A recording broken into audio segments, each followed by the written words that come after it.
तो जो cognitive problems है ये काफ़ी कॉमनली रिपोर्टेड प्रॉब्लम्स है। जैसे कि हम देखें कि पेन फटीग के बाद third most commonly reported problem cognitive issues होते हैं, जिसमें कॉग्निटिव इश्यूज है क्या कि आपका अटेंशन में डिफिसिट्स है, कॉन्सेंट्रेशन नहीं हो पा रहा है, आप भूल जाते हो, कई बार आपको शब्द याद नहीं आ रहे हैं, कई चीज़ें रख देते हो आपको वो याद नहीं आ रहा है, या कई बार होता है कि आप डिसीजन नहीं ले पाते हो, बहुत टाइम लग रहा है। ये सारे इनिशियल स्टेजेस से ही प्रॉब्लम्स आने स्टार्ट हो जाते हैं। जैसे ओवर्ट सिम्टम्स जो एसिडिटी के उसके पहले ही ये सिम्टम्स आने शुरू हो जाते हैं। बट कई बार हम ये निगलेक्ट कर देते हैं क्योंकि प्राइमरी फोकस कई बार शारीरिक दिक्कतों पे होता है।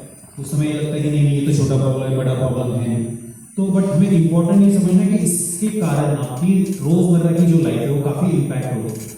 और ये माइल्ड प्रॉब्लम नहीं होता है, कई बार ये जो सिम्टम्स है कई बार फ्लक्चुएट होते हैं, बट कई बार ये प्रोग्रेसिव भी होते हैं, जिसके कारण आगे चल के डिमेंशिया होने का रिस्क बढ़ जाएगा। दूसरा है कि जैसे हमने ये देखा कि जब भी कोई सेकेंडरी और इश्यूज आने शुरू होते हैं तो आपकी क्वालिटी ऑफ लाइफ पे इम्पैक्ट है। आप अपनी दवाइयाँ ठीक से नहीं ले पा रहे हो, फिजिकल एक्टिविटी नहीं कर पा रहे हो, तो इसका वर्सनिंग होने का और आउटकम खराब करने का काफ़ी चांस बढ़ जाता है। इम्पॉर्टेंट ये है कि हमें ये देखना कि क्या इसकी कोई आइडेंटिफाइड फैक्टर्स है जिसको हम करेक्ट कर सकें। अगर हमें लगता है कि हाँ शुगर कंट्रोल करना है, बीपी कंट्रोल ज़रूरी है, या कोई ऐसी दवाइयाँ है जिससे सेडेशन हो रहा है उनको बदलने की ज़रूरत है, कोई एंटीकोलिनर्जिक ड्रग्स है जिससे ये वर्सनिंग होती है तो इनको हटाना है, जब भी ट्राई हो तो मिनिमम स्टेरॉइड्स के साथ यूज़ करें, ये हमें ये देखना पड़ता है। कोई कॉमन डिफिशियंसी है जैसे कि vitamin B12 deficiency, vitamin D deficiency हो, या हाइपोथायराइडिज्म हो, ये कॉमन फैक्टर्स है जिसके कारण इस तरह के सिम्टम्स आते हैं, तो हमें इसको इम्प्रूव करना चाहिए।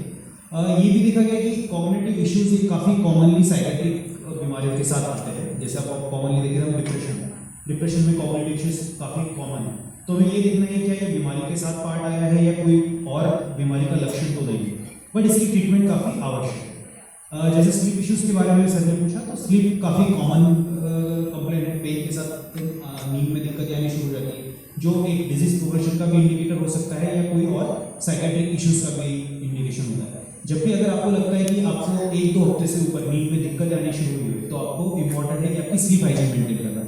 स्लीप हाइजीन में हम क्या कहते हैं कि आप एक फिक्स टाइम पे उठो, एक फिक्स टाइम पे सोने जाएंगे। अगर आपको नींद नहीं आ रही है, आप लेटे नहीं जाएंगे, आप किताब पढ़ना है, कोई एक्टिविटी जिसमें आप बुक रीडिंग जैसे जिसमें आपको कोई स्टिमुलेशन ना हो, आप टीवी, मोबाइल, लैपटॉप, गैजेट्स इनको 1 से 1.5 घंटा पहले बंद कर दें। खाने का समय फिक्स हो, 7 से 8 या आइडियल टाइम है। लेट खाना खाने से आपकी नींद की दिक्कत खराब हो सकती है। मॉडरेट लेवल का फिजिकल एक्टिविटी इंपॉर्टेंट है, डे टाइम में नैप अवॉइड करने हैं।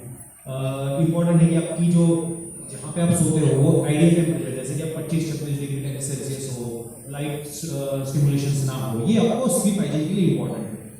कई बार ऐसे हम देखते हैं कि पेशेंट रात में नींद आने तो दिन में सो रहे हैं, तो इससे आपकी साइकिल खराब होती जाएगी। बिना डॉक्टर के सलाह के कोई भी दवाई ना लीजिए। कई बार आपको एडवाइस किया जाता है कि आप ये दवाई खा लीजिए, जिससे कई बार फॉल होने का, आदि बनने का रिस्क होता है, जिससे आपकी लॉन्ग रन में याददाश्त कम होने का भी रिस्क है। तो जब भी आपको ऐसी नींद की दिक्कत होती है, इंपॉर्टेंट है कि आप डॉक्टर से रिपोर्ट करें, और अगर रिक्वायर्ड हो, कोई साइकेट्रिक इवैल्यूएशन रिक्वायर्ड हो, तो साइकेट्रिस्ट को साइकोलॉजिस्ट